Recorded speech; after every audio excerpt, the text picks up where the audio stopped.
My name is Ruben Kimedia. I am the Operations and Technical Director, Benac Solar and Borehole Solutions Limited. We are a company that was started in 2018 with an aim of exceeding customer expectations, since we realized a lot of people in the market are doing a shoddy job.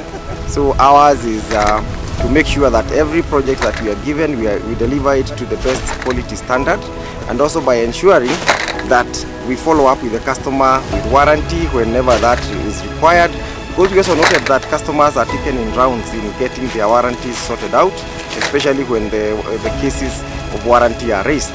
Now, another thing we have been doing in the market is ensuring that the quality of the products that we provide in the market is good.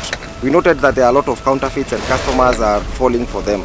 So we have a brand, Empower, that we introduced in the market and is doing very well in terms of the efficiency and the working standards and everything. So we are endeavoring to make sure that customers' expectations are not just met but even exceeded.